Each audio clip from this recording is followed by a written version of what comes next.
Pagi itu, di balik tirai jendela rumah tua yang menghadap kebun singkong, Lila berdiri terpaku. Tubuhnya hanya dibalut daster tipis, rambutnya masih berantakan, dan matanya terus mengikuti gerak-gerik pria yang sedang mencangkul di halaman samping. Paman Rendra, begitu semua orang memanggilnya, baru pindah ke desa 3 bulan lalu. Tapi hanya Lila yang tahu rahasia paling gila. Ia sudah 2 kali diam-diam masuk ke kamar pamannya saat malam tiba, dan bukan untuk sekadar ngobrol. Lila, 19 tahun, cewek remaja lulus SMA yang tinggal di desa bersama ibunya. Manja, polos, tapi penasaran, terutama pada hal-hal yang selama ini dianggap tabu. Matanya selalu menyimpan rasa ingin tahu yang membara. Rendra, 38 tahun.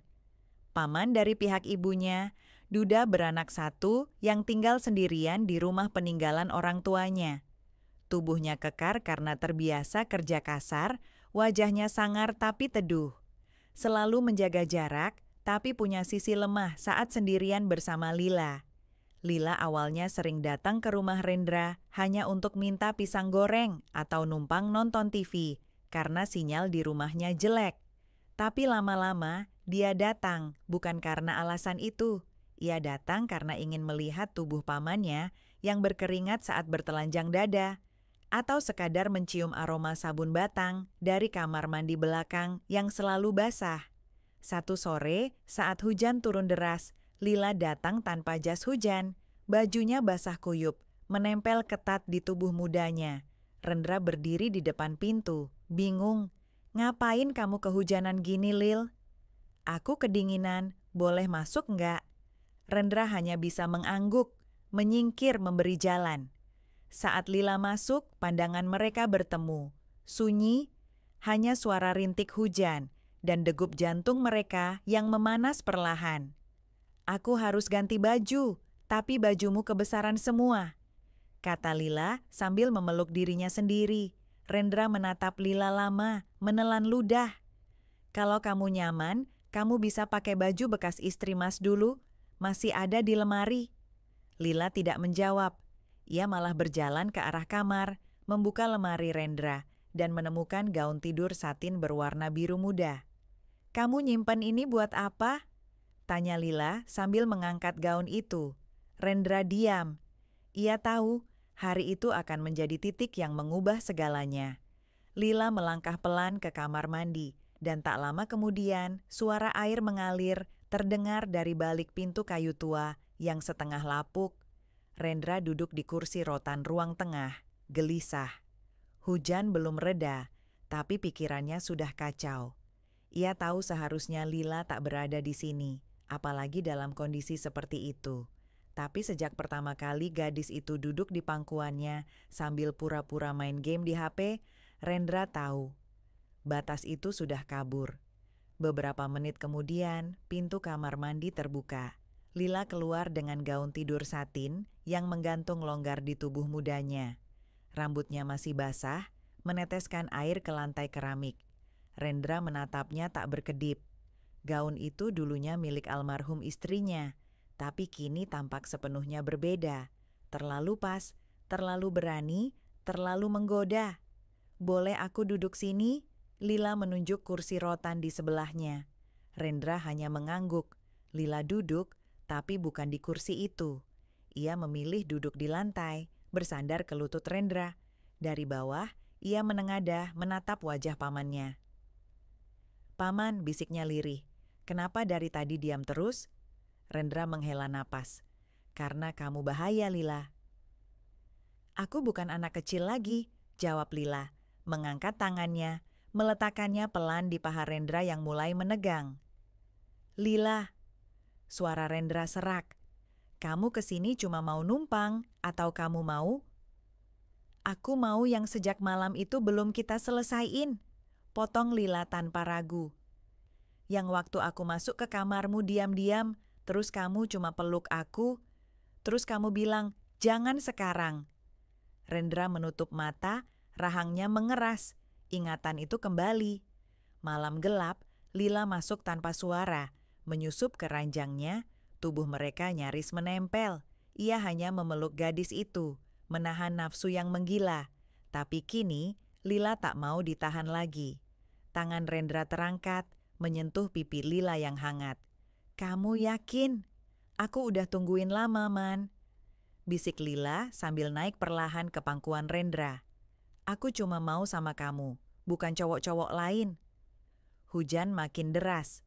Angin meniup tirai jendela hingga berkibar. Dunia di luar lenyap, yang tersisa hanya napas berat, kulit bersentuhan, dan larangan-larangan yang mulai dilanggar perlahan. Malam itu, rumah tua di ujung desa jadi saksi dua tubuh yang akhirnya menyatu, diam-diam, dalam cerita yang tak seharusnya terjadi, tapi terlalu dalam untuk disangkal. Tubuh Lila masih bersandar di dada Rendra. Nafasnya pelan, matanya setengah tertutup, tapi lengannya tetap melingkar di pinggang pria itu seolah tak ingin dilepas. Rendra membelai rambut Lila, matanya menerawang ke langit-langit rumah yang gelap, hanya diterangi lampu bohlam 5 watt di pojok ruang. Kalau orang lain tahu, gumam Rendra lirih, mereka bakal anggap paman ini laki-laki paling kotor. Lila tidak menjawab, ia hanya memeluk lebih erat. "Aku nggak peduli," bisiknya. "Aku yang datang, aku yang mulai, aku yang mau." Rendra menunduk mencium kening Lila. Ada perasaan bersalah yang mengendap, tapi juga ada sesuatu yang lebih kuat. Kebutuhan, ketergantungan, perasaan yang sudah kadung tumbuh di tempat yang tak seharusnya. "Aku nggak bisa lepas dari kamu," lirih Rendra. "Tiap kamu datang ke rumah ini, aku selalu mikir aneh-aneh. Dan tiap kamu pergi, rumah ini kerasa kayak kuburan." Lila tersenyum kecil, mengangkat wajahnya dan menatap mata pria itu. "Kalau gitu, jangan suruh aku pergi lagi." Rendra menyentuh dagunya, menahannya tetap di sana. Tatapan mereka bertaut, lama. Hujan di luar belum reda, seolah alam pun tahu malam ini bukan malam biasa. "Kamu tahu kan, Lil, hubungan kayak gini nggak bakal gampang." Lila mengangguk. "Tapi aku nggak cari yang gampang. Aku cuma cari yang benar-benar aku mau." Rendra menggenggam tangan Lila dan meletakkannya di dada kirinya yang masih berdetak keras. "Kamu dengar? Itu degupnya sejak tadi nggak berhenti." Lila menunduk mencium dada itu perlahan. "Biar aku yang nenangin." Dan malam itu pun berlanjut. Lebih dalam, lebih hangat, lebih gila.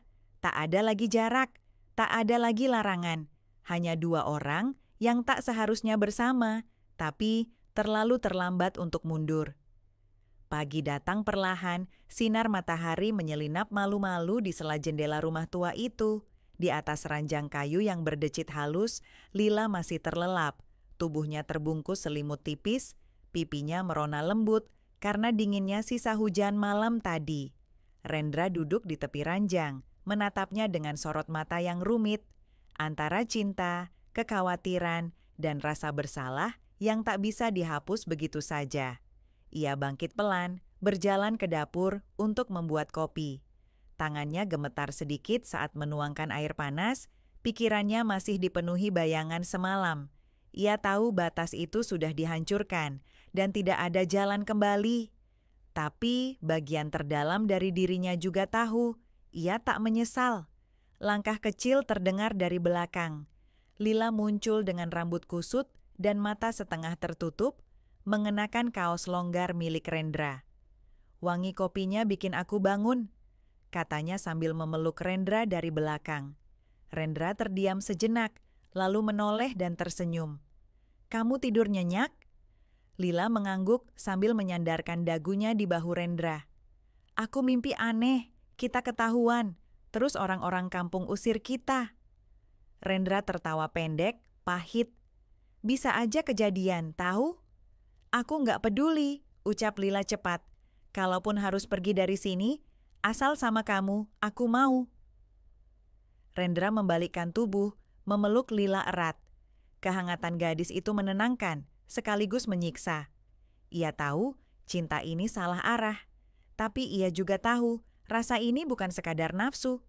Ada sesuatu yang tumbuh sejak Lila mulai sering datang, menyelinap diam-diam ke dalam hatinya tanpa permisi. "Paman," bisik Lila, "boleh aku tinggal lebih lama di sini?" Rendra menatapnya. "Kalau ibumu cari kamu, aku bisa bilang nginep di rumah temen, atau les, apa aja asal bisa sama kamu." Rendra mencium ubun-ubunnya, lama, dalam. "Kalau kamu tinggal lebih lama, aku nggak tahu apa aku bisa lepasin kamu lagi." Lila tersenyum. "Memang aku pernah minta dilepas?" Suara ayam berkokok dari luar. Hari benar-benar sudah pagi. Tapi di dalam rumah itu, waktu seolah berhenti, menyisakan dua hati yang saling terpaut dalam kisah yang tak boleh ada, tapi terlalu nyata untuk disangkal. Sore hari, langit desa mulai berwarna jingga keemasan. Pepohonan di belakang rumah bergoyang pelan diterpa angin, dan suara burung-burung mulai kembali ke sarang. Di teras rumah kayu yang mulai lapuk, Rendra duduk bersandar di dinding. Rokok kretek mengepul di jari, sementara Lila duduk di lantai, menyandarkan kepala di pahanya. Mereka tak banyak bicara, hanya sesekali saling menatap, lalu tersenyum kecil. Ada rasa yang tenang di antara mereka, rasa yang tak bisa dijelaskan dengan kata-kata, hanya terasa lewat sentuhan dan diam. "Aku suka sore kayak gini," kata Lila pelan. "Hening, tapi hangat." Rendra mengelus rambutnya lembut. "Sore kayak gini juga yang bikin aku makin takut kehilangan kamu." Lila mendongak, menatap mata pria itu. "Aku nggak akan pergi, kecuali kamu yang suruh aku pergi." Rendra menahan napas, membuang rokoknya ke tanah, lalu memeluk Lila erat dari belakang. "Jangan ngomong gitu, kamu nggak tahu, tiap malam sebelum tidur aku selalu mikir, Tuhan, jangan hukum aku karena udah jatuh cinta sama anak yang mestinya aku lindungi." Lila membalik tubuhnya, naik ke pangkuan Rendra, duduk menghadapnya. Tangan munggilnya menyentuh wajah pria itu. "Kamu nggak salah, Man. Aku bukan anak kecil. Aku yang datang. Aku yang mulai. Kamu nggak maksa aku. Kamu cuma jatuh cinta di waktu dan tempat yang salah." Rendra menatap mata Lila, dan untuk sesaat ia merasa seluruh dunia, mereka ada di teras sempit ini. Tanpa penilaian, tanpa dosa, hanya ada rasa yang tulus. Ia mencium bibir gadis itu perlahan, pelan, tapi penuh. Lila membalasnya, memeluk leher Rendra lebih erat, dadanya berguncang pelan karena emosi yang membuncah. Mereka terdiam dalam ciuman panjang itu, hingga suara motor dari kejauhan memecah suasana.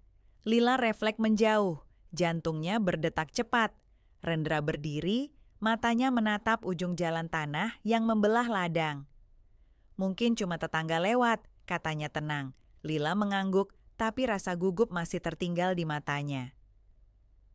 "Kalau suatu hari ada yang tahu, kamu bakal tetap belain aku?" Rendra menggenggam tangannya, erat. "Aku bakal lawan siapa aja yang nyakitin kamu."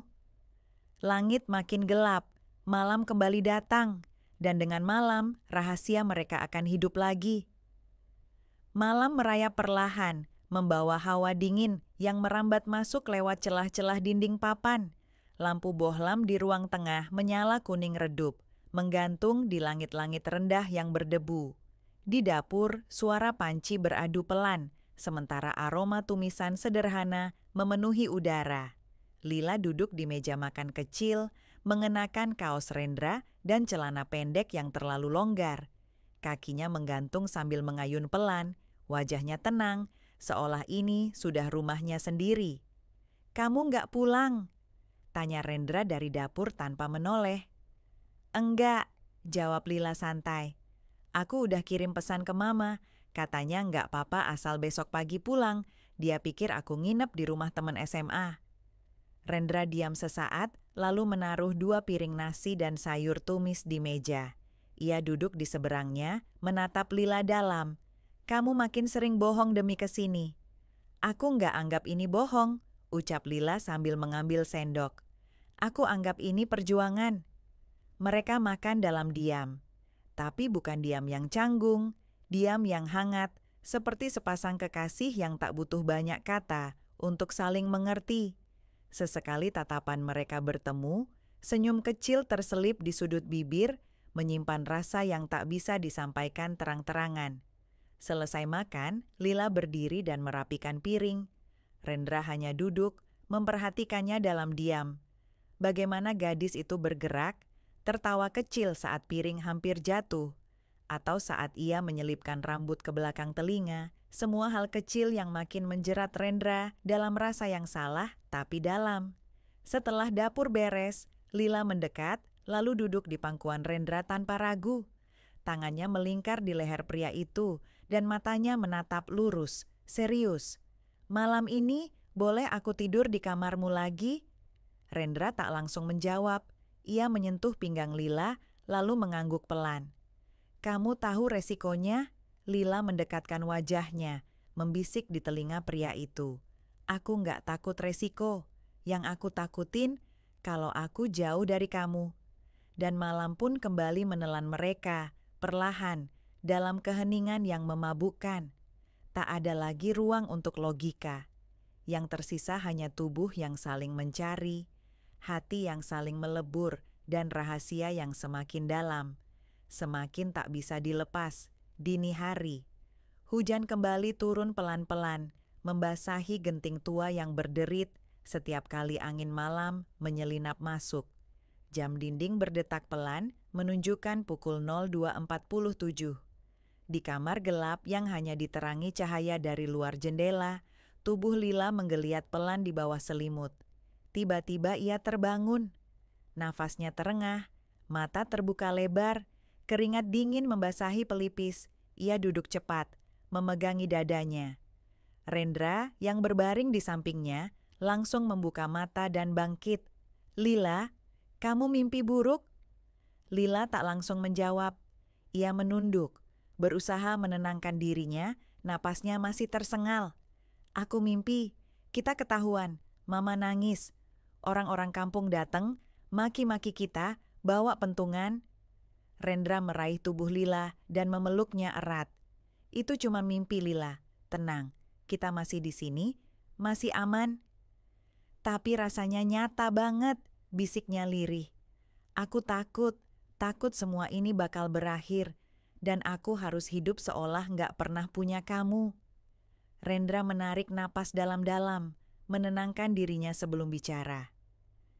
"Kita nggak salah karena saling sayang. Yang salah itu dunia, yang selalu ngecap tanpa ngerti apa yang kita alami." Lila mengangkat wajahnya, mata beningnya menatap pria itu dalam-dalam. "Kalau suatu hari, semua benar-benar jadi kenyataan dan aku kehilangan semuanya, kamu bakal tetap ada buat aku?" Rendra mengangguk pelan, meletakkan tangannya di pipi Lila. "Selama aku masih hidup, aku bakal lindungin kamu. Meskipun dunia mau bakar kita, aku nggak akan ninggalin kamu sendirian." Lila menutup mata, menumpukan kepalanya di dada Rendra, mendengarkan detak jantungnya yang keras. "Kamu satu-satunya tempat aku ngerasa hidup dan dicintai." Angin dini hari masuk melalui jendela yang setengah terbuka. Udara terasa dingin, tapi pelukan itu cukup untuk menghangatkan malam. Di dalam rumah sunyi itu, dua jiwa yang seharusnya tak saling memiliki justru semakin tenggelam dalam rasa yang tak bisa ditarik mundur. Pagi menyapa pelan dengan cahaya matahari yang mulai menyusup lewat celah tirai usang. Ayam berkokok dari kejauhan dan angin pagi membawa aroma embun dari ladang di belakang rumah. Di kamar, Rendra masih tertidur, napasnya tenang, wajahnya damai. Lila sudah bangun lebih dulu. Ia berdiri di dapur kecil rumah itu, mengenakan daster tipis dan apron tua milik almarhumah istri Rendra. Tangannya cekatan menyiapkan sarapan, telur dadar, nasi hangat, dan teh manis. Sesekali ia menatap jendela, tersenyum sendiri, senyum kecil yang penuh makna. Ia menikmati momen itu, menjadi perempuan pertama yang dilihat Rendra di pagi hari. Menjadi tangan pertama yang menyajikan makanan untuk pria itu. Walau hanya sesaat, rasanya seperti mereka benar-benar milik satu sama lain. Tak lama kemudian, suara langkah kaki terdengar. Rendra muncul dari arah kamar, mengucek matanya, hanya mengenakan celana pendek dan kaos putih tipis. Ia menatap Lila di dapur dengan mata yang masih setengah sayu, tapi ada senyum pelan di sudut bibirnya. "Wangi banget," gumamnya. Lila menoleh, tersenyum manis. "Sarapan dulu sebelum aku pulang, biar kamu ingat aku lewat rasa." Rendra menghampiri, memeluk Lila dari belakang, dan menyandarkan dagunya di pundak gadis itu. "Aku nggak mau kamu pulang." "Kalau aku nggak pulang, nanti Mama curiga," jawab Lila pelan. "Tapi sore nanti aku balik lagi ya." Rendra tak menjawab, ia hanya mengangguk pelan, memejamkan mata, menikmati aroma sabun dan tubuh Lila yang masih lekat dengan malam sebelumnya. Di meja makan, mereka duduk berhadapan. Makan pelan-pelan, saling tatap tanpa banyak bicara. Tak ada yang buru-buru. Seolah waktu sengaja melambat agar mereka bisa menyimpan tiap detik di antara mereka ke dalam ingatan. Lila meletakkan sendok, lalu berkata lirih, "Paman, aku tahu ini gila, tapi aku ngerasa cuma di sini aku hidup, di rumah ini, sama kamu." Rendra menatapnya lama. "Kamu nggak tahu betapa kamu bikin rumah ini terasa hidup lagi." Dan pagi itu, dengan 2 cangkir teh yang tinggal setengah, cinta mereka tak diucap, tapi terasa di udara, di tatapan, di sisa kehangatan yang belum reda. Sore harinya, awan mendung kembali menggantung di atas desa, membuat langit tampak berat dan suram. Angin bertiup sedikit kencang, membuat dedaunan di halaman rumah Rendra berjatuhan. Di dalam rumah, Rendra duduk sendirian di kursi kayu tua, gelisah. Tatapannya tak lepas dari jalan tanah di depan rumah, menunggu sosok yang sejak siang belum juga datang. Dan akhirnya, Lila muncul. Ia berjalan cepat, tanpa senyum, tanpa anggukan seperti biasanya. Rambutnya diikat asal, wajahnya pucat, dan matanya terlihat sembab. Rendra langsung berdiri. "Lila, kenapa? Kamu kenapa, Nak?" Lila masuk tanpa bicara. Begitu pintu tertutup, ia langsung memeluk Rendra erat, gemetar. "Paman, aku ketahuan." Dunia Rendra seperti berhenti. "Apa?" bisiknya. "Mama baca isi chat kita di HP-ku. Dia marah besar. Nggak bilang apa-apa waktu aku keluar rumah. Tapi tatapannya, dia tahu semua," ujar Lila pelan, suaranya pecah. "Aku takut, Man. Aku takut ini semua bakal selesai." Rendra menahan tubuh Lila agar tetap tegak, meski lututnya sendiri nyaris goyah. Dia bilang apa? "Belum apa-apa, tapi aku tahu. Mama bukan orang bodoh. Dia bakal tanya, bakal selidiki. Mungkin bakal lapor ke orang-orang. Aku nggak tahu, aku cuma tahu. Aku nggak bisa jauh dari kamu." Rendra menutup mata, menarik napas panjang. Pikirannya berpacu, panik. Ini bukan lagi rahasia kecil, ini sudah meledak atau setidaknya sudah menyala dan siap membakar. "Kamu harus tenang dulu," ucapnya pelan. "Kita pikirin pelan-pelan, jangan pulang malam ini, nginep di sini lagi, biar kamu nggak ketemu Mama dulu. Tapi kalau dia cari aku, bilang aja nginep di rumah teman, biar aku yang mikirin sisanya. Kamu tenang dulu." Lila menatap Rendra, matanya penuh luka. "Aku nggak kuat kehilangan kamu, Man. Aku lebih milih diusir dari rumah daripada pura-pura nggak pernah punya rasa ini." Rendra meraih wajahnya, menatap dalam. "Aku juga nggak sanggup kehilangan kamu, tapi mulai malam ini kita nggak bisa sembarangan lagi. Kita harus siap hadapi apapun. Kalau kamu tetap mau." Lila mengangguk cepat, yakin. "Aku mau." Dan sore itu berubah jadi awal dari sesuatu yang lebih berbahaya. Rahasia mereka tak lagi tersembunyi sempurna, tapi entah kenapa, justru di bawah ancaman, rasa itu tumbuh semakin kuat, semakin nekat, semakin tak bisa dihentikan. Malam turun cepat seperti menyergap. Suara kodok dan jangkrik bersahutan di luar rumah, membentuk latar sunyi yang mencekam. Di dalam, lampu temaram menyorot wajah Lila dan Rendra yang duduk berdampingan di lantai ruang tengah. Tak saling menyentuh, tapi sama-sama menegang. Di antara mereka tergeletak 2 gelas kopi yang tak tersentuh dan selembar kertas kusut berisi coretan, rencana-rencana seadanya, kota tujuan, perkiraan ongkos bus, dan waktu keberangkatan paling aman. "Kalau kita kabur sekarang," bisik Rendra, suaranya berat. "Kamu siap tinggalin semuanya? Sekolah, rumah ibumu?" Lila mengangguk pelan, walau matanya berkaca-kaca. "Yang aku takutin cuma satu, Man. Kalau aku tetap di sini, aku bakal dipisahin dari kamu. Bahkan mungkin kamu bakal dipenjara." Rendra terdiam. Kata itu, penjara, terdengar sangat nyata sekarang. Bukan lagi bayangan jauh, tapi sesuatu yang mengintai dari balik dinding. "Kita nggak bisa nekat, kita harus sabar," ucap Rendra akhirnya. "Tunggu sampai suasana adem, sampai kita tahu pasti siapa yang tahu, siapa yang curiga." "Tapi kalau Mama udah cerita ke orang lain?" "Kalau udah nyebar, kita emang enggak punya pilihan selain pergi." Lila menunduk, jari-jarinya memainkan ujung daster. "Aku cuma pengen hidup bareng kamu. Nggak harus di rumah besar, nggak harus di tempat mewah. Asal kamu ada." Rendra menatapnya, dan tanpa banyak bicara, ia menggenggam tangan gadis itu, menekan erat.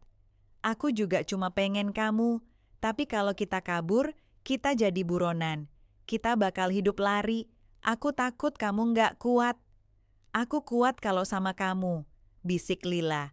Dan malam pun berlalu dalam ketegangan yang pelan, tapi konstan. Tak ada tawa, tak ada pelukan. Hanya sepasang jiwa yang terjepit oleh cinta yang salah waktu dan pilihan-pilihan yang sama-sama pahit. Tengah malam, ketukan keras di pintu depan membuat mereka berdua terlonjak. Tok, tok, tok. "Lila, buka pintunya, ini Mama." Suara itu jelas. Suara perempuan yang selama ini Lila kenal sebagai pelindungnya. Kini terdengar penuh amarah dan luka. Lila panik. Ia menoleh ke Rendra, bibirnya gemetar. Rendra bangkit, wajahnya pucat, tapi ia berusaha tenang. "Kamu ke kamar, jangan keluar dulu, biar aku yang buka." "Paman, cepat Nak, percaya sama aku." Lila melangkah ragu, berlari kecil ke kamar belakang sambil menahan isak. Rendra menata napasnya sejenak, lalu membuka pintu. Di ambang berdiri seorang wanita paruh baya dengan wajah keras dan mata sembab. Di belakangnya, 2 tetangga ikut berdiri, salah satunya Pak RT. "Apa Lila di sini?" tanya ibunya dengan nada tinggi. Rendra tak bisa berbohong, ia tahu ini sudah di luar kendalinya. Tapi ia juga tak mau memperparah semuanya. "Bu, Lila memang kesini. Tapi saya bisa jelasin semuanya." "Kamu udah cukup jelas, Rendra. Kamu udah hancurin anakku." "Bu, tolong dengar dulu." "Enggak." Ibunya Lila menepis tangan Rendra. "Dia masih sekolah, masih remaja. Dan kamu pamannya sendiri. Apa kamu nggak punya hati?" Suasana makin tegang. Rendra hanya diam. Ia tahu semua ini tak bisa ia bela dengan logika. Karena dari sisi hukum dan moral, ia salah. Tapi di balik semua itu, rasa yang mereka punya juga nyata. Bukan sekadar nafsu, bukan main-main. Pak RT mendekat, menengahi. "Kita nggak bisa ribut malam-malam. Lila harus pulang malam ini. Besok kita bicarakan baik-baik di balai desa." Dan malam itu ditutup dengan perpisahan paksa. Lila digandeng ibunya pulang dalam tangis. Sementara Rendra berdiri di ambang pintu, hanya bisa menatap punggung mereka menjauh. 1 tahun kemudian, Rendra duduk di bangku taman kota, mengenakan kemeja lusuh dan celana jeans yang mulai pudar. Wajahnya lebih tenang sekarang, lebih damai, walau sedikit tua karena beban masa lalu. Ia mengajar les privat di kota kecil dekat Surabaya. Meninggalkan desa, meninggalkan rumah kayu tua itu. Ia hidup sederhana, sendiri. Tak jauh dari situ, Lila berjalan perlahan menuju arah bangku. Kini ia sudah berusia 20, mengenakan celana kain dan sweter panjang. Rambutnya dipotong sebahu, dan wajahnya lebih dewasa. Rendra melihatnya. Senyum pelan mengembang. Lila membalas senyumnya, lalu duduk di samping pria itu. Mama sekarang udah nggak marah, tapi dia masih trauma. Rendra mengangguk. Aku paham. Aku nggak datang ke sini buat mulai dari awal, Man. Lila menatap langit senja yang mulai memerah. Aku datang buat bilang, makasih karena dulu kamu nggak makin nyeret aku dalam api itu. Rendra tersenyum kecil. Kamu harus hidup lebih baik, Lil. Dulu kita sayang, tapi kadang sayang itu nggak cukup buat bikin sesuatu jadi benar. Lila mengangguk pelan, matanya berkaca-kaca. Aku bahagia lihat kamu masih hidup sehat, ucap Lila akhirnya. Dan aku senang lihat kamu tumbuh jadi perempuan kuat. Mereka duduk dalam diam lagi, tapi kali ini diam yang lega. Tanpa beban, tanpa rasa bersalah. Cinta mereka pernah ada, tapi sekarang mereka berdua tahu. Cinta sejati kadang juga tahu kapan harus dilepaskan.